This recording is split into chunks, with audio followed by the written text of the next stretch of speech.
ए चिथारू काहे गंदा गाना गा रहे हो जी? साहब आजकल ये कुल चलता है, क्या करी? अच्छा बेटा तुम ही एक गाना गा दो बासे।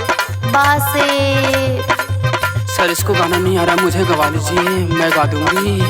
अरे नया बात तो हार मान बोल दा। नहीं आ गया, मैं गाऊंगी। बड़ा मशहूर हमर बड़े बड़े हम